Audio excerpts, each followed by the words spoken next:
शोभित अग्रवाल जी मेरठ से। राधे राधे गुरु जी। राधे राधे महाराज जी। महाराज जी, मैं आपसे जुड़ने से पहले एकदम नास्तिक था, फिर अभी नाम जप करना शुरू कर दिया है और खुश रहना चाहता हूँ महाराज जी। पर मेरे को धन की कमाने की बहुत लालसा है और मैं बड़ा आदमी बनना चाहता हूँ, क्योंकि पैसे के बिना कहीं भी कितना बड़ा बात नहीं बनोगे? बनेगी। कितना बड़ा बनना चाहते हो? अंत ही नहीं है इस चीज का तो कोई। हाँ, ये विवेक की बात है कि इसका अंत नहीं है। तो जब उसका अंत नहीं है तो हम जितने में क्या उतने में संतुष्ट नहीं रह सकते। हमें संतुष्ट होना पड़ेगा, चाहे जितना हम बड़े हो जाए। ये बहुत सुंदर उत्तर दिया कि इसका अंत नहीं है। तो उसका अंत नहीं है तो हम जहाँ चाहे जितना बड़े बन जाएं, हमारी बड़े होने की लालसाएं कभी मिटेगी नहीं। तो इसे मिटाना ही तो पड़ेगा। तो आज मिटा दो बच्चा, तो जितने में हो उतने में सुखी हो जाओगे। संतोष, जब आवे संतोष धन, सब धन धूरि समान। भगवान मुझे जैसे रख रहे हैं, जैसी परिस्थिति दिए, मैं राजी हूं। यथा लाभ संतोष सदा, काहू सो कछु न चाहूंगू। यही सबसे बड़े धनी की पहचान है कि अगर हमें नमक रोटी मिलती तो मैं संतुष्ट हूं, क्योंकि इसका कभी अंत नहीं है।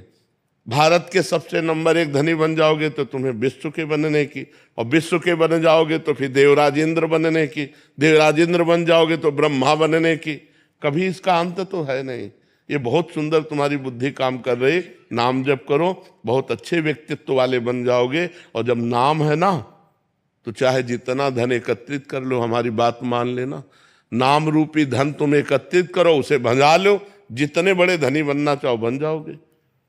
इसलिए यदि नाम जप करोगे, हमारी बात मान लो, हर संकट की निवृत्ति और हर लाभ आपको प्राप्त होगा। पर तब तक नहीं मिलेगा जब तक तुम्हारे पाप नष्ट नहीं हो जाएंगे। कई बार बताया, जैसे 500 ग्राम हमारे पाप जमा है और 25 ग्राम भजन हुआ है, तो क्या फर्क पड़ेगा?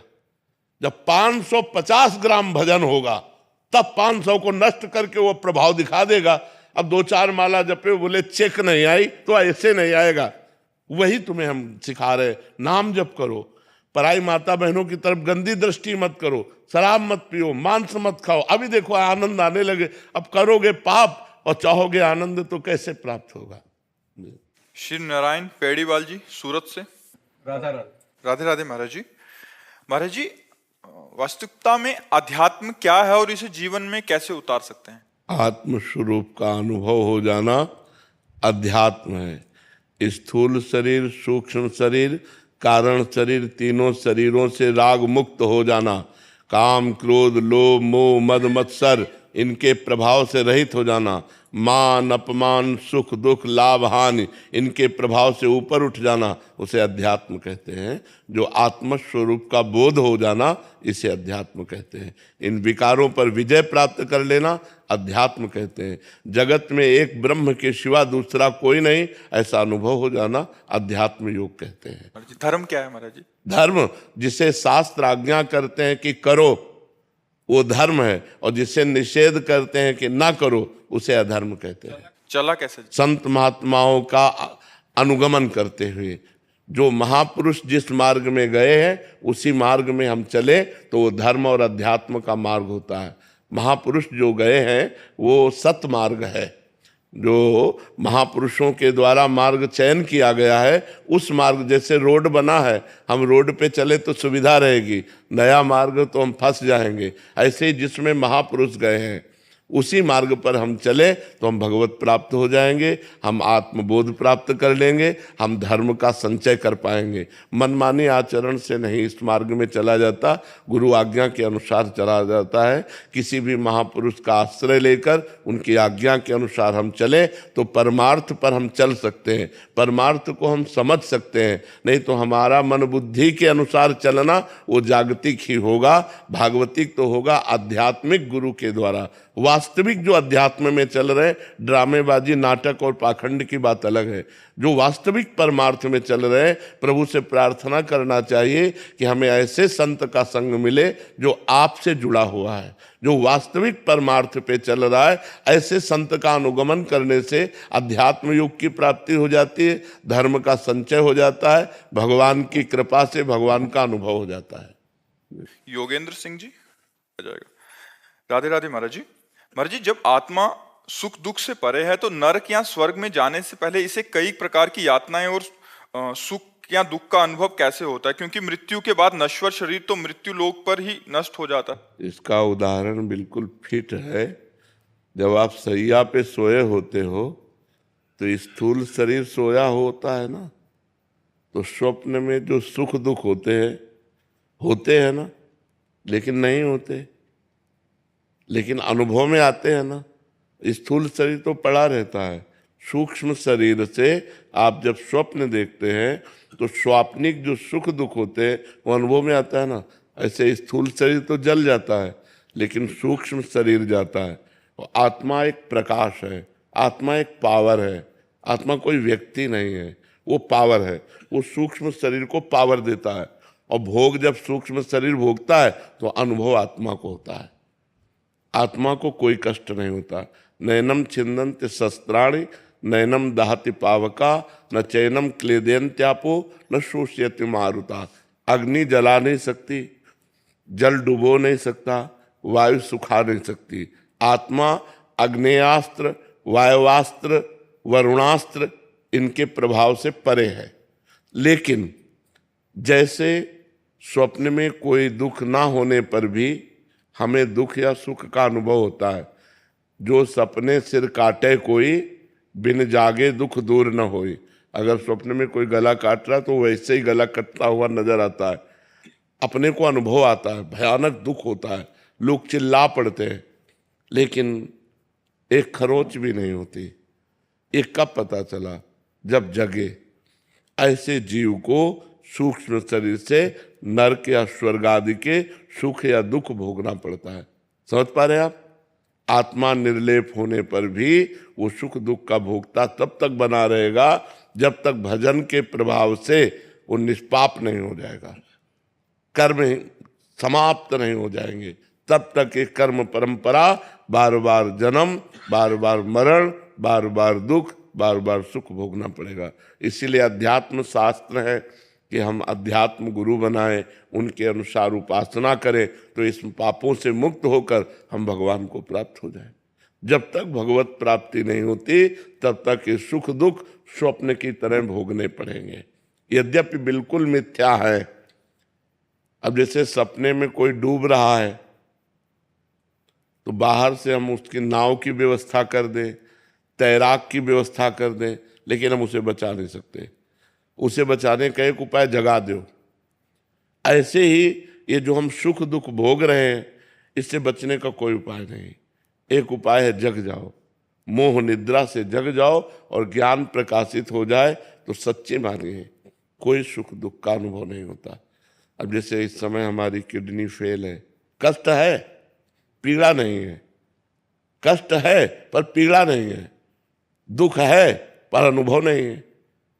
कितना बढ़िया भगवान की कृपा है, नहीं तो अभी पड़े पड़े सड़ जाएं। हर कष्ट का बचने का उपाय केवल भगवान है, दूसरा नहीं है। अगर हम भगवान से मन जोड़ें, देखो हमारा हृदय, तुम्हें कैसे बताएं, हृदय एकदम शीतल आनंदित है। अगर शीतल आनंदित ना हो तो तुमसे बात कर सकें क्या? फिर तुम पीड़ा में पड़े रहें, और पीड़ा है तो हम हर दुख से तब बच सकते हैं जब हमें ज्ञान हो। ये केवल प्रवचन से नहीं दूर होने वाला। अगर अंदर स्थिति नहीं है ना तो प्रवचन से दूर होने वाला नहीं। न प्रवचन सुनने से दूर होगा, न प्रवचन करने से दूर होगा, भजन करने से दूर होगा। अगर हम भजन करें तो अज्ञान का नाश हो जाए, तब हम ये देखेंगे कि सुख दुख से परे आत्मा है। और जब तक भजन नहीं करेंगे तब तक मलिनता होने के कारण, जैसे स्वप्न में कोई दुख सुख नहीं होता, ये जगने पर पता चलता है, ऐसे ही जब तक हम मोह में फंसे हैं तब तक सुख दुख भोगना पड़ेगा। जब तक ज्ञान में नहीं जगेंगे तब तक ये सुख दुख दूर नहीं होगा। जेहि जाने जग जाए हेराई, जागे जथा स्वप्न भ्रम जाई। जिस परमात्मा को जान लेने के बाद ये संसार का सुख दुख नष्ट हो जाता है। कैसे? जैसे स्वप्न का सुख दुख जगने पर नष्ट हो जाता है। समझ पा रहे? भजन करोगे तब समझ पाओगे। ये ज्ञान की बात है, ये अध्यात्म मार्ग की बात है जी। हमारा नाम प्रेमानंद है, लेकिन ये नहीं जान सकते कि मैं कौन हूं। मैं कौन हूं? तुम मुझे जान गए क्या? मुझे जान जाओगे तो कुछ जानने बाकी नहीं रहेगा भाई। अगर हमें तुम जान गए तो कुछ जानना बाकी नहीं रहेगा। बस इतना ही बात तुम समझ लो। कोलकाता से। राधे राधे महाराज जी। महाराज जी, साधु चरित शुभ चरित कपासु निरस विशद गुणमय फल जासु जो सही दुख पर छिद्र दुरावा बंदनी जय जग जस महाराज मुद मंगलमय संत समाजू जो जग जंगम तीर्थ राजू। जी, हम जैसों के लिए आखिर कब तक संत जन ऐसा? हाँ, मतलब यही तो, इसीलिए तो संत वंदना होती है कि दूसरों के प्रारब्ध को लेकर वो स्वयं भोगते हैं और दूसरों को सुख प्रदान करते हैं। अपने भजन का, अपनी तपस्या का फल दूसरों को, इसीलिए संतों की वंदना की गई है। मुद मंगलमय संत समाजू जो जग जंगम ते चलते फिरते तीर्थराज प्रयाग है। दरस परस अगनास बास निज संग करो दिन तिन मुख हरिजस सुनत श्रवण मानो न तृपित छिन। उनके दर्शन से, उनके संभाषण से, उनके स्पर्श से जीव निष्पाप हो जाता है। जगत का मंगल करने, जो वास्तविक संत हैं वो जगत का मंगल करने के लिए हैं। जो सही दुख पर छिद्र दुरावा, इसीलिए तो बंदनीय जय जग जस पावा। जो नाना प्रकार के प्रारब्ध भोग आप लोगों के हैं, उनको लेकर के, मान लो कोई बहुत दुखी है तो दे अरे चलो चलो जाओ, ऐसे तो कह दिया, लेकिन उनके प्रारब्ध को अपने ऊपर ले लिया और अपने भोग रहे। नहीं, सोचो, पापी लोग मुस्कुरा के जी रहे हैं और रात दिन भजन करने वाले कष्ट पर कष्ट भोग रहे हैं। क्यों? क्योंकि वो जगत का प्रारब्ध भोग रहे हैं। वो जगत के प्रारब्ध को लेकर अपने शरीर पर उनको कोई फर्क नहीं पड़ता। वो महावीर है, वो हर कष्ट को सहते हुए भगवान में चित्त जोड़ते हुए जगत का मंगल कहते हैं। मुद मंगलमय संत समाजू, जो सबको मोद आनंद प्रदान करते हैं, सबका मंगल करते हैं। एक दोहा गाते हैं, संत न होते संसार में तो जल मरता संसार। नहीं, अगर ये भगवान के प्रेमी संत जन न हो तो इतना पाप हो रहा है कि सब नष्ट हो जाए। लेकिन जो आज पाप करते हुए भी सुरक्षित है, उसका कारण है भगवान का भजन करने वाले असली संत, जो भगवान के मार्ग में अपने जीवन को भगवान को समर्पित करके रात दिन भजन कर रहे हैं। दुनिया के प्रपंच से अलग है, और जो प्रपंच में लगा है तो फिर भजन कहाँ हो सकता है? जब सब प्रपंच का त्याग कर दे अंदर से, तब भजन होता है। वही संत है जो सब में भगवान का दर्शन करता है, जो केवल भगवान में लगा हुआ है, जो भगवान के चिंतन के सिवा एक मिनट भी संसार का चिंतन नहीं करता, वही संत है। जहाँ संसार का चिंतन हुआ वहाँ भगवान का चिंतन करता है। सिय राम में सब जग जानी, करो प्रणाम जोरी जुग पानी। ऐसे संतों के द्वारा जगत मंगल होता रहता है। अवनी जी। राधे राधे महाराज जी। महाराज जी, मैं या तो आने वाले समय की चिंता करती हूँ या फिर बीते हुए समय के बारे में। सबका मन भूत भविष्य के चिंतन में लगा रहता है और वर्तमान को नष्ट करता रहता है। अगर वर्तमान का सुधार कर लो तो भूत भविष्य दोनों का सुधार हो जाएगा। वर्तमान का सुधार है राधा राधा राधा। हर सेकेंड वर्तमान का यदि हम नाम जप कर रहे हैं तो हमारी दसों दिशाएं मंगलमयी हो जाएंगी, हमारा भूत भविष्य पावन हो जाएगा। भाव कुभाव अनख आलस हो, नाम जपत मंगल दिशि दशहु। दसों दिशाओं में उसका मंगल होगा कहीं जाए, क्योंकि नाम पहारू दिवस निशि। रात दिन नाम का पहरा है तो कोई पापाचरण नहीं हो पाता, हृदय आनंद से भर जाता है और भगवान की कृपा प्राप्त होती है। इसलिए सब नाम जप करो। ये भूत भविष्य के चिंतन से तुम कुछ नहीं बना पाओगे। जो हो गया उसका हम चिंतन क्या करें, और जो होना होगा वो हमारी समझ के बाहर है। जा रहे हैं हम, 1 मिनट में मर जाएंगे, क्या समझ हमारी? तो हमारा भविष्य का चिंतन क्या, हमारे करने से क्या होगा? तो हम भूत भविष्य के चिंतन को छोड़े, वर्तमान में राधा राधा जपे, राम राम जपे, कृष्ण कृष्ण जपे, जिससे हमारा वर्तमान पवित्र तो भविष्य भी पवित्र और भूत भी पवित्र हो जाएगा। हमारे चिंतन अगर ज्यादा भूत भविष्य का चिंतन होने लगा नकारात्मक, तो वही डिप्रेशन में पहुंचा देता है। इसलिए नाम जप करो जिससे तुम्हारी बुद्धि पवित्र रहे और तुम्हारी सकारात्मक सोच बने। जो पॉजिटिव सोच है वो आनंद प्रदान करती है। कितनी भगवान की कृपा है हमारे ऊपर, भगवान की कितनी कृपा है कि अनंत जन्मों के पापों का धीरे धीरे से नाश करा के और मुझे अपने पास बुला रहे हैं। पॉजिटिव सोच हमें सदैव आनंदित रखती है और निगेटिव सोच हमें क्लेश देती है। तो पॉजिटिव सोच हमारी बने कैसे? पवित्र हृदय में पॉजिटिव सोच आती है, पापी हृदय में निगेटिव सोच बढ़ती है। तो हम अपने पापों को नष्ट करें नाम जप के द्वारा, तो निगेटिव सोच नष्ट हो गई तो हम दुख में भी सुखी रहेंगे। अगर हमारी पॉजिटिव सोच नष्ट हो गई तो सुख की सामग्रियों के बीच में रहते हुए भी हम डिप्रेशन में हो जाएंगे। इसलिए नाम जप अत्यंत आवश्यक है, सबको चाहिए। वो आजकल काउंटर चले हैं, गिनती करके नाम जप करो तो और मन लगता है। आज 50,000 नाम जप किया, आज 60,000 नाम जप किया, इससे परम मंगल हो जाएगा। ओमवीर दास जी, महाराज जी आपने जैसे अभी बोला कि पॉजिटिव सोच, कितनी कृपा है कि भगवान की कि ऐसा कष्ट के बाद भी ऐसा। महाराज जी का प्रश्न भी यही है कि शरीर में बहुत अपंग है कि महाराज जी कह रहे हैं कि अगला जन्म क्या मुझे निरोग मिलेगा, मतलब ये इसी जन्म में भोग लूं। हम अगला जन्म चाहें क्यों? हम अगला जन्म चाहें क्यों? हम अपने प्रभु के पास क्यों ना पहुंचे? हम चाह क्यों करें? देखो, गलत चाह करोगे तो वैसे ही परिणाम मिलेगा, ये गलत चाह है। जब भरत जी अगले जन्म में हिरन बन सकते हैं तो हम सुअर कुत्ता क्यों नहीं बन सकते? हमारे कर्म बिगड़ जाएं तो हम सुअर कुत्ता बनेंगे। तो हम भगवान से प्रार्थना करें कि हमको इसी जन्म में ऐसा भजन दो। भजन कोई हाथ से नहीं होता, भजन मन से होता है। अगर हमारा मन ठीक है तो भजन में लगा है, और अगर हमारा भजन हो रहा है और हमारा शरीर छूटा तो हम दिव्य शरीर, भगवत पार्षद शरीर प्राप्त करेंगे और भगवान की सेवा में रहेंगे। अगले जन्म को हम क्यों मनाएं? जैसा हम सोचेंगे वैसा हम बन जाएंगे, और जैसा बनना है वैसा सोच करें हम। तो हम ये सोच करें कि इस जन्म में डट के भजन करते हैं, बड़ी कृपा भगवान की, भोगों से बच गए, संसार के प्रपंच से बचे। यही शरीर स्वस्थ होता तो भोगों की तरफ भागता, आज अस्वस्थ है तो भगवान की तरफ भाग रहा है। बड़ी कृपा है कि भगवान ने हमें संसार के लायक नहीं बनाया, नहीं संसार हमको लूट लेता, फंसा लेता। बहुत विचित्र संसार का खेल है। बड़ी कृपा भगवान की कि हमें कोई आदर नहीं करेगा, हमें कोई पसंद नहीं करेगा, ये भगवान की बड़ी कृपा है।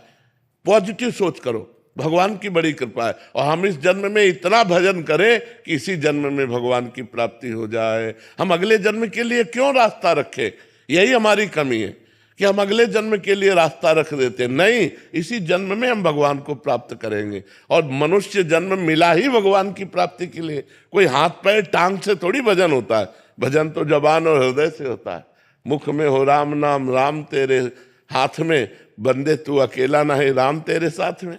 अगर हमारी जिह्वा पे नाम चल रहा है तो शरीर अपंग हो कैसा हो, इससे क्या लेना देना है। 8 जगह से टेढ़े थे अष्टावक्र जी। एक जगह से आदमी टेढ़ा हो तो कितना झटका मार के चलता है, 8 जगह से टेढ़ा हो। और जनक जी के गुरु थे, जनक जी ज्ञानियों में शिरोमणि है, और जनक जी के गुरु अष्टावक्र जी थे। जो जनक जी श्री सुखदेव मुनि के गुरु हैं, जो जनक जी श्री सुखदेव मुनि के गुरु हैं, उन श्री सुखदेव जी के गुरु जनक जी के अष्टावक्र जी गुरु हैं। शरीर से थोड़ी लेना देना है। आत्मा निर्मल दिव्य प्रकाशमयी है। खूब भजन करो, भगवान को प्राप्त करो। सब दुखों को औखद नाम गुरबाणी में लिखा है। जासु नाम भव भेषज हरन घोर त्रैशूल। तीनों तापों का नाश करने वाला और समस्त रोगों का नाश करने वाला, समस्त शोकों का नाश करने वाला भगवान का नाम है। अगर भगवान का नाम जब किया जाए पर गंदी बातें छोड़कर, जैसे तो फिर आनंद की प्राप्ति होने लगी। जतिन जी, राधे राधे राधे। महाराज जी सही मार्ग पर चलने के कारण महाराज जी अकेलापन बढ़ता जा रहा है, क्या ये सच्चे साधक की प्रकृति है? इससे कैसे उभरें या नहीं, उभरना नहीं, इसी पे रहना है। सबसे प्रेम करो, सबसे व्यवहार करो। सब जीवन सो प्रीति सिद्धांत है, लेकिन रीति निभाता अपनी, असंग रहो। सब में भगवत भाव से प्रेम करो और अपने को अकेला समझो। अपना अकेलापन प्रभु के साथ जोड़ दो। मेरे तो गिरधर गोपाल, दूसरों न कोई, बस जीवन सार्थक हो जाएगा।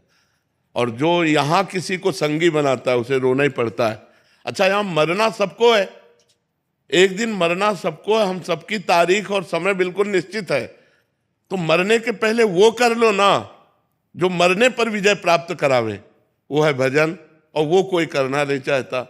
जहां दिमाग में थोड़ा आया तो शराब पी लिए, व्यभिचार कर लिए, गंदी आदतें करके और मन को मलिन कर लिया और सोचते हैं हम मौज में हैं, हम शांति में हैं, हम आनंद में।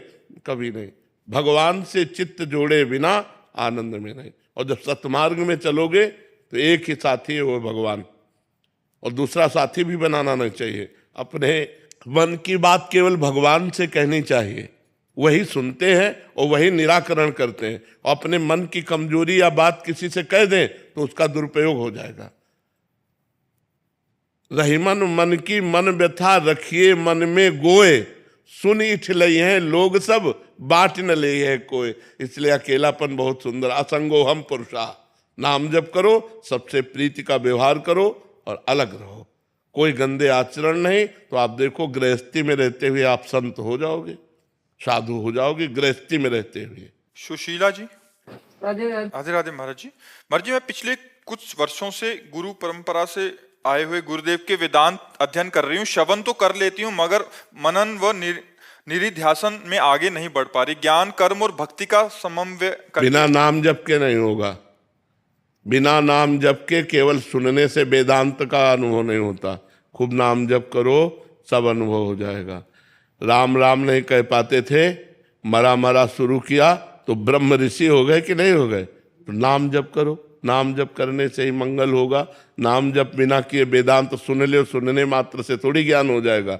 अंदर कूड़ा करकट भरा हुआ है, पहले उसे निकालो, वो निकलेगा भजन से। जितने भी ब्रह्म ऋषि हुए, जितने भी महात्मा हुए, सब भजन के बल से हुए। अगर भजन नहीं है तो केवल उपदेश सुनने और कहने से कोई ब्रह्म ऋषि नहीं हो जाता, कोई ब्रह्म बोध संपन्न नहीं हो जाता। भूमिका जी। राधे राधे। राधे राधे महाराज जी। महाराज जी, आप कह रहे हैं कि आप भाग्य पे बहुत विश्वास करते हैं, पर मैं जिससे मिलती हूँ मुझे लगता है कि राधा रानी ने उसे भेजा है, पर जब संबंध दृढ़ हो जाता है तो फिर बाद में दुख होता है और वो व्यक्ति दुखी करता है। तो महाराज जी, ऐसे में कैसे समझें कि सामने वाले। पहले बताओ, भाग्य किसे कहते हैं? जो लिखा होता है नहीं, वो क्या लिखा होता है? भाग्य किसे कहते हैं बात समझो। जो हमने पूर्व में पाप कर्म किए हैं या पुण्य कर्म किए हैं, उनके परिणाम से दुख या सुख की घटनात्मक जो वृत्तियां लिखी, उसे भाग्य कहते हैं। भाग्य कोई देवता थोड़ी है। हम नया भाग्य रचने के लिए आए हैं। हम मनुष्य हैं, भगवान के अंश हैं। हम नए भाग्य की रचना करेंगे। जो पुराना भाग्य हमें दुख देने वाला है उसको नष्ट करेंगे, उसको रौंद डालेंगे और नए भाग्य की रचना करें। नए भाग्य की रचना कब होगी? जब भगवान का भजन होगा, भगवान का चिंतन होगा, भगवान की लीला कथा सुनोगे और चरित्र पवित्र रखोगे। आज हमारा समाज चरित्रहीन हो रहा है। ये गर्लफ्रेंड, बॉयफ्रेंड, पराये पुरुष से व्यभिचार, ये बहुत हानि। एक वो अंग्रेजी में money is loss, nothing is loss, health is loss, something is loss, character is loss, everything is loss है। अब विचार करो, आज हमारे समाज का विचार उल्टा हो रहा है, नहीं हो रहा? बिल्कुल ऐसे ही चल रहा है। बॉयफ्रेंड ब्रेकअप, बॉयफ्रेंड, ये चरित्रहीनता नहीं बढ़ रही। अपने पति को भगवान मानने वाला ये देश है, भारत देश है, जहां पे अपने पति को भगवान माना गया और जहां अपनी पत्नी को अर्धांग माना गया, अपना अर्धांग माना गया। ये वो देश है, ये वो देश नहीं कि आज इनके साथ, कल उनके साथ, परसों उनके साथ। तो यदि हमारा चरित्र सही रहेगा और हम भगवान के लीला चरित्रों को सुनेंगे और नाम जप करेंगे और धर्म से चलेंगे, तो किसी के द्वारा दिए हुए दुख का प्रभाव हमारे ऊपर नहीं पड़ेगा। यहां तक कि अपने शरीर के भी दुखी होने पर कोई प्रभाव नहीं पड़ेगा। भगवान में अपार सामर्थ्य है। अगर आज हम भगवान से न जुड़े होते तो बिस्तर में पड़े होते। भगवान से जुड़े हैं तो शरीर की स्थिति बड़ी नाजुक है, लेकिन हम सिंह की तरह दहाड़ रहे। मरते होंगे तो भी प्रवचन करके मरेंगे। हमको इस बात की चिंता नहीं रह गई कि मुझे मरना है या मेरा शरीर छूटना है। भगवान से जुड़ जाओ। बड़े महापुरुष के तुम अंश हो, बंदे महापुरुष ते चरणारविंदम, भगवान के अंश हो।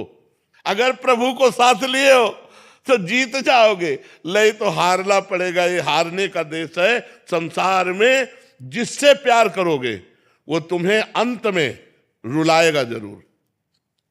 हम पक्की बात कहते हैं, अंत में तुम्हें रुलाएगा, परिणाम ये देगा। अगर भगवान से प्यार करोगे तो अंत में मुस्कुराते हुए जाओगे, तुम्हारा अंत बहुत अच्छा होगा। माना आज तुम भगवान से जुड़े हो तो तुम दुखी हो, कब तक? जब तक तुम्हारा पूर्व पाप है, और जिस दिन वो नष्ट हुआ उसी दिन तुम आनंदित हो जाओगे। इसलिए एक साथी चुनो, प्रभु को अपना साथी मान लो, और हर समय प्रभु से इस बात से डरते रहो कि कोई पाप कर्म न बन जाए जिससे हम प्रभु की नजरों से गिर जाएं, भगवान की नजरों से ना गिरे, ये डरते रहो तो देखो आनंदित हो जाओगे। किसी के दुख देने से क्या फर्क पड़ता है? अरे अपने शरीर में दुख हो तो कोई फर्क नहीं पड़ता, लड़ना पड़ेगा। हम कायर नहीं हैं, हम परमात्मा के अंश हैं, हम शरीर नहीं हैं, हम अविनाशी हैं। अविनाशी का बच्चा अविनाशी। मौज से जियो, मस्ती से जियो, सिंह की तरह दहाड़ के जियो, एक गीदड़ों की तरह जीना छोड़ो। हे रोना धोना, ये दुख वो, ये तब तक बना रहेगा जब तक तुम भगवान से नहीं जुड़ते। और भगवान से जुड़े तो ताल ठोक कर माया को परास्त कर दोगे और निकल जाओगे इस माया से। इसलिए खूब नाम जब पाप कर्म करोगे तो फिर फंस जाओगे, पाप कर्म करोगे तो फिर परास्त हो जाओगे। फिर हमारी बात ये तुम्हारी समझ में नहीं आएगी। पाप कर्म छोड़कर नाम जप करो। देखो तुम, एक बच्चा भी कह रहा था मैं धनी बनना चाहता हूं, कोई उपाय है? तुमका कितना? तो विवेकवान था, उसने कहा इसका तो अंत नहीं, तुमका आज ही संतोष कर लो। कल संतोष करना पड़ेगा, क्योंकि सबसे बड़े धनी नहीं बन सकते। सबसे बड़े धनी लक्ष्मीपति तो भगवान है, वो दूसरे की है नहीं लक्ष्मी जी, वो केवल भगवान की रहेगी। तो सबसे बड़े धनी तो बन नहीं सकते। तुम्हारे ऊपर कोई न कोई बना रहेगा तो तुम्हें असंतुष्टता रहेगी। और आज ही संतोष कर लो कि जो भगवान ने दिया है पर्याप्त है। यथा लाभ संतोष सदा काहू तो कछु न चाहूंगा। भगवान ने जो स्थिति दी है, जो यश दिया है, जो मान दिया है, पर्याप्त है। आगे वो देंगे, उनकी इच्छा की बात हम कामना नहीं करते, तो अभी शांति मिल जाएगी, अभी आनंद मिल जाएगा। शेफाली जी। राधे राधे। राधे राधे महाराज जी। महाराज जी, आप सत्संग में धाम वास का महत्व बताते हैं, पर अगर बहुत सारे लोग धाम में वास करने लगेंगे तो धाम की महत्ता पर कुछ असर तो नहीं पड़ेगा? ऐसे कैसे कर सकते हैं सब लोग? तुम कर सकते हो, ये सब कर सकते हैं। हम तो चिल्लाते हैं कि सब राम राम जपो, सब राधा राधा जपो, सब गंदी दृष्टि से बचो, सब शराब न पियो, मांस न। सब मान रहे हैं क्या? कुछ मान रहे हैं? सबके बस की बात है क्या वृंदावन सब छोड़ करके आकर वास करना? सबके बस की बात है क्या? हम तो चिल्ला रहे हैं धाम वास करो, तुम्हारा परम मंगल हो जाएगा, परम कल्याण हो जाएगा। आज से चिल्ला रहे हैं, 20 वर्ष हो गए चिल्लाते चिल्लाते। हाँ, अब उनमें से 1500 लोग हैं जो वास कर पाए हैं, तो उसमें वृंदावन में कोई फर्क थोड़ी पड़ने वाला है। 1500 वास किए तो 1500 ढनंग गए। दोनों काम चालू है कि नहीं चालू है? हमारे प्रभु का काम है बैलेंस बनाना। अगर 1000 की एंट्री हुई तो 1000 गए, तो ये भी तो चलता है ना। तो एक पक्ष मत देखो, आने का केवल मत देखो, जाने का भी है। तो अगर कोई आया हिम्मत करके, तो भगवान किसी को परम धाम में, अपने नित्य धाम में खींच लिए तो जगह तो खाली हो ही जाएगी। तो इसकी चिंता मत करो, भगवान का धाम चिदानंद है, यहाँ कोई फर्क नहीं पड़ने वाला। कनकलता उपाध्याय जी दिल्ली से। राधे राधे। भरत आर्य जी पानीपत से। महाराज जी, 2 अलग अलग प्रश्न हैं, और महाराज जी ऐसे असंख्य प्रश्न हैं जो जिस स्थिति में आ जाते हैं। महाराज जी कह रहे थे, ये भरत जी कह रहे हैं कि हमने 2 ही स्त्रियों से प्यार किया, एक मेरी माँ और एक धर्म पत्नी से, पर 2019 में माता जी किसी कारणवश उनका मृत्यु हो गई और पत्नी 6 महीने पहले हो गई। अब कह रहा है कि किसके लिए जीऊं, अंधेरा ही अंधेरा हो गया। माता जी कह रही हैं कि इनके पुत्र 34 वर्ष का पुत्र था, वो चले गए, अब बहू भी चले गई। पहले सबसे पहले इस लोक का नाम क्या है? आप धोखा में हो। इस लोक का नाम क्या है? मृत्यु लोक। और मरना है सबको, सबको मरना है। इसमें धोखा और ये कुछ नहीं चलेगा। सबको मरना है। कोई गर्भ से मर जाता है, कोई गर्भ के बाहर आके मरता है, कोई यौवन में मर जाता है, कोई बुढ़ापे में मर जाता है, लेकिन मृत्यु सबकी एक समय निश्चित है। और यहाँ जो जन्म लिया वो मरेगा। हमको भगवान से प्यार करना है, सब में भगवान है, ऐसी भावना करके प्यार करेंगे। पत्नी में तुम्हारा यदि प्यार था तो पत्नी का शरीर तुम जानते हो, आंतरिक आत्मा को नहीं जानते थे। तो जिसे हम जानते नहीं उससे, उसके जाने से हमें परेशानी क्या। लेकिन जब वो आत्मा अंतर ध्यान हो गई तो तुमने पत्नी के शरीर को फूंक दिया, तुमने माँ के शरीर को फूंक दिया, तुमने बेटे के शरीर को फूंक दिया। क्यों? क्योंकि आदर तुम भगवान का करते हो। उनके हृदय से भगवान गए तो उस प्यारे शरीर को तुमने जला दिया। तो तुम जानबूझ करके उस शरीर से प्यार कर रहे थे। अगर वही जानबूझकर भगवान से प्यार करो तो ये प्रश्न नहीं रहेगा कि अब मैं किसके लिए जीऊं, अब मैं भगवान के लिए जीऊंगा। अभी मैं भगवान के रूप में पत्नी से प्यार कर रहा था, माँ से प्यार कर रहा था, अब मैं केवल भगवान से प्यार करूंगा। अब शरीरों से प्यार करते हो और शरीरों को ही जला देते हो, तो कैसा तुम्हारा प्यार? क्या तुमने आत्मा से प्यार किया था? क्या तुमने परमात्मा से प्यार किया था? अगर परमात्मा से प्यार करते तो आज ये प्रश्न ही ना आता कि हम किससे प्यार करें। ये शरीर प्यार करने लायक है, ये व्यवहार करने लायक है। इनसे व्यवहार करो, इनके अंदर जो परमात्मा है उससे प्यार करो। तो वो अंदर वाला जब निकल जाता है तो बाहर वाले को फूंक देते हो, रोते हो बैठ करके। अंदर वाला तुम्हारे पास है, कभी उसका वियोग नहीं हो सकता। वो सर्वत्र है तो तुम्हारे पास भी है, सब समय में है तो इस समय भी है। तो हमारा स्वामी जो भगवान राम कहो, कृष्ण कहो, हरि कहो, आत्मा कहो, ब्रह्म कहो, परमात्मा कहो, वही सबके अंदर है। उसी का हम पूजन करते हैं, उसी से हम प्यार करते हैं, अनजाने में उसी का आदर करते हैं। क्योंकि जब वो निकल जाता है तो शरीरों को फूंक देते हैं। तो हमें शरीरों से प्यार नहीं करना, हमें आत्मा से प्यार करना है, हमें परमात्मा से प्यार करना। जिससे प्यार करते हो, बोले वो निकल गया तो उसको जाना था क्या तुमने? नहीं, तो फिर प्यार क्या? बिनु जाने न होए प्रतीति, बिन प्रतीत तो होए नहीं प्रीति। जिसको तुमने जाना नहीं उससे प्यार क्या? और जिसको जाना हो पांच भौतिक शरीर तुम्हारे सामने पड़ा है और उसको जलाने ले जा रहे हो, कैसा प्यार तुम्हारा? तो इस अज्ञान को दूर करो, इसका नाम मृत्यु लोक है। यहां सब मरेंगे, आज नहीं तो कल, कल नहीं तो परसों, जाना ही जाना है। हम सबको जाना है, जाने की तैयारी कर लो। जो पहले से तैयार न थे पछता पछता कर चले गए। रहे न रावण सम अभिमानी, हिरणाकश्यप सम वरदानी। खान विभव की खान, जगत में कुछ दिन के मेहमान। भजले श्री भगवान, जगत में कुछ दिन के मेहमान। अगर भगवान को नहीं भजोगे तो यही रोना पड़ेगा कि अब क्या करें। फिर एक रास्ता दिखाई देगा, किसके लिए जीऊं? लिखा है कि अभी तो लगता है मर जाऊं। अरे हम बता रहे ना, एक ही रास्ता। तो क्या 5 स्टार होटल रखा है? मरने के बाद तुम्हारे दुर्गति हो जाएगी, प्रेत बनोगे जा करके। न माँ से मिलना होगा, न पत्नी से मिलना होगा, न पुत्र से मिलना होगा, भूत बनोगे और भटकते घूमोगे। इसलिए नाम जप करो, भगवान का आश्रय लो और जीना सीखो। संघर्ष से लड़ना सीखो, संघर्ष करो, जिंदगी से लड़ना सीखो, हारना नहीं। सच्ची मानो, ये मनुष्य जन्म है, हम अविनाशी हैं, परमात्मा के अंश। दहाड़ना सीखो, हर कष्ट को गले लगाना सीखो, हर संघर्ष को रौंदना सीखो। यार बिल्ली कुत्ते की तरह रो करके मर जाना, ये मनुष्य जन्म नहीं है। अगर हम भगवान से न जुड़े हो तो हम भी तुम्हारी तरह डिप्रेशन में पहुंचकर मनाए कि मौत हो जाए। ऐसा कष्ट होता है, एक एक कष्ट गिना है, सैकड़ों कष्ट है। फिर भी हम तुम्हारे सामने सिंह की तरह दहाड़ रहे हैं। कोई नाटक थोड़ी कर रहे हैं। नाटक करने से दहाड़ सकते हो? अगर पेट में दर्द होगा ना तो बोले नहीं पाओगे, और यहाँ पूरे रोम रोम में दर्द है। तो हम ये तुम्हें सिखा रहे हैं कि अगर भगवान से जुड़ोगे तो तुम जीत जाओगे, और भगवान से नहीं जुड़ोगे तो मृत्यु लोक है, कोई सहारा देने वाला नहीं। यहाँ सब मरेंगे। अपनी अपनी आयु लेकर आए हैं, अपने अपने कर्म भोग लेकर आए। कर्म भोग भोगा, चल दिया, तुम उनके लिए रो, तुम्हारे लिए नहीं रोएंगे। वो तो गए दूसरी योनि में। ये रेलवे स्टेशन जैसा है, अपनी अपनी गाड़ी आई, टिकट है, चल दिया। जब तक टिकट लिए बैठे हैं, ट्रेन नहीं आई, तब तक चाय हो रही, बातचीत हो रही, और जहां ट्रेन आई तो कप फेंका हुआ चल गए। तो अपनी आयु पूरी हुई, कौन पूछेगा कि हम उनके प्यार में रो रहे हैं? वो लौट कर देखेंगे क्या? हम उनके प्यार में चाहे मर जाएं तो कौन पूछने वाला है? इसलिए भगवान का भजन करो, भगवान से जुड़ो, अध्यात्म में चलो, तभी सुखी रहोगे। भगवान का नाम स्मरण करते रहिए और समाज में भगवान की भावना करके सेवा करिए। ये मनुष्य जीवन अल्प जीवन है, 100 वर्ष 80 वर्ष।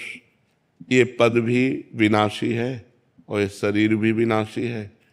अगर हम भगवान का नाम जप नहीं किए, भगवान से चित्त को नहीं जोड़ा, तो भगवान की कृपा से ये जन्म हमारा मनुष्य शरीर का मिला और ऐसे सुंदर सुंदर भारत सरकार की सेवा करने का अवसर मिला, समाज सेवा का।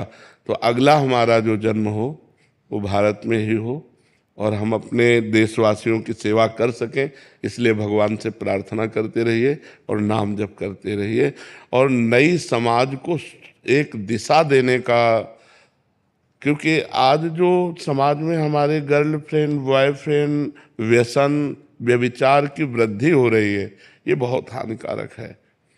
अध्यात्म के बिना आधुनिक पढ़ाई खूब पढ़ रहे हैं, पति पत्नी में प्यार नहीं, भाई भाई में प्यार नहीं है, एक दूसरे की हत्या कर रहे हैं। तो अगर हम समाज को जागृत कर पावें तो हमारा समाज सुधार। जैसे आप अर्थ का सहयोग दे सकते हैं, भाषा का सहयोग दे सकते हैं, लेकिन चरित्र का सुधार नहीं हो रहा। व्यसन युक्त नई पीढ़ी हो रही, जो विद्यार्थी जन है वो व्यसन युक्त हो रहे, नशेबाजी में पड़ रहे हैं, जो नए बच्चे व्यभिचार में फंस रहे हैं। इससे हमारे भारत का जो आगे का स्वरूप है वो नई पीढ़ी है और ये नई पीढ़ी गलत आचरणों में जा रही है। तो एक बार शिक्षा मंत्री जी आए थे, उनसे भी प्रार्थना की थी कि आप कृपा करके ऐसी शिक्षाओं का प्रकाश डालें जिससे हमारे पूर्वज जो सतमार्ग में गए हैं वो बच्चे ग्रहण कर सकें। तो जहाँ तक हो सके व्यसन मुक्त कीजिए और व्यभिचार मुक्त कीजिए, क्योंकि व्यभिचार अगर हमारे जीवन में है या हमारे समाज के जीवन में है तो पतित होगा, और व्यसन जीवन में है तो वो पतन करेगा। अगर व्यसन और व्यभिचार दो पर अंकुश हो जाए तो हमारा भारत खुशहाल हो जाए। देखो, ड्रग्स है, शराब है, हुक्का है, इससे शरीर अस्वस्थ होता है, मानसिकताएं बिगड़ती हैं। तो कुछ ऐसा कीजिए जिससे समाज में दो बातें छूटे, व्यभिचार और व्यसन।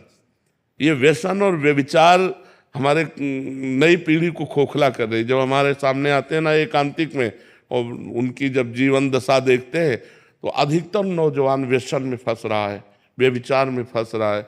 तो कुछ ऐसा कीजिए, क्या उपाय हो सकता है?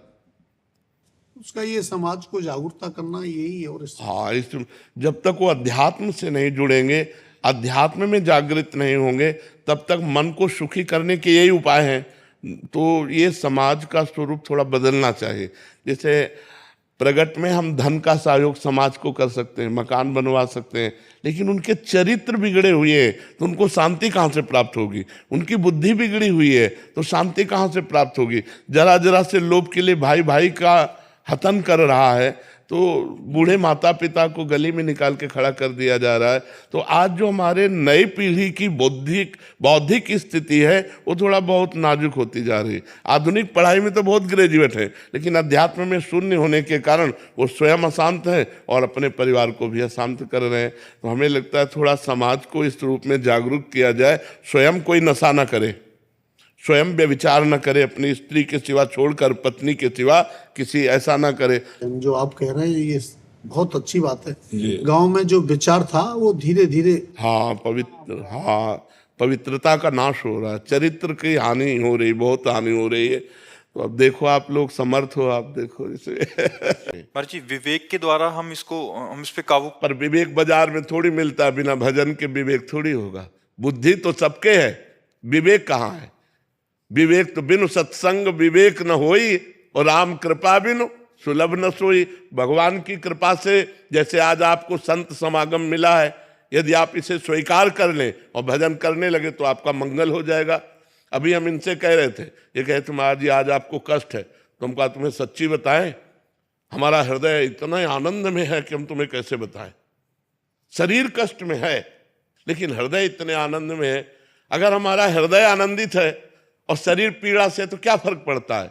और अगर हृदय हमारा काम क्रोध लोभ मोह मद मत्सर से जल रहा है और शरीर स्वस्थ है, रुपया पैसा है, तो क्या फर्क पड़ता है? देखो, सब जल रहे, सब अशांत है, कामना सबको अशांत किए हुए है। और भगवान की कृपा में तो हर कष्ट की स्थिति में भी हमारा हृदय आनंदित है। उफान आ रहा है आनंद का, मतलब एक जोश, एक आनंद, एक मस्ती अगर लेना है तो नशे में नहीं है, भगवान में है। एक देखो तो भगवान में कि कितना जोश आता है, कितना आनंद आता है, कितनी मस्ती आती, मृत्यु का भय नहीं है, कोई आकांक्षा नहीं है, दर्द से लड़ने के लिए हर समय तैयार हैं, हर दर्द से लड़ने के लिए तैयार हैं। किसके बल से? भगवान के बल से। यदि भगवान का बल आप लोग नहीं स्वीकार करेंगे तो संसार का बल रौंद देगा आपको। काम, क्रोध, लोभ, मोह, मद, मत्सर ये नष्ट कर देंगे। ये जो आप बोले ना, ये मोह है। मां से मोह, पत्नी से मोह, इसे प्यार नहीं कहते। प्रेम शुद्ध सच्चिदानंद से होता है। और मोह, काम, आसक्ति, राग ये शरीरों से, संसार से होता है। तो इसलिए उठो, जागो, तुम सच्चिदानंद स्वरूप हो, तुम भगवान के अंश हो, तुम भगवत भक्ति के द्वारा इस माया पर विजय प्राप्त करो, ना कि माया के द्वारा रौंद दिए जाओ। इसलिए नाम जप करो, गंदे आचरण छोड़ो, गंदा भोजन छोड़ो, तो तुम्हारी बुद्धि शुद्ध हो जाए। शुद्ध बुद्धि में ज्ञान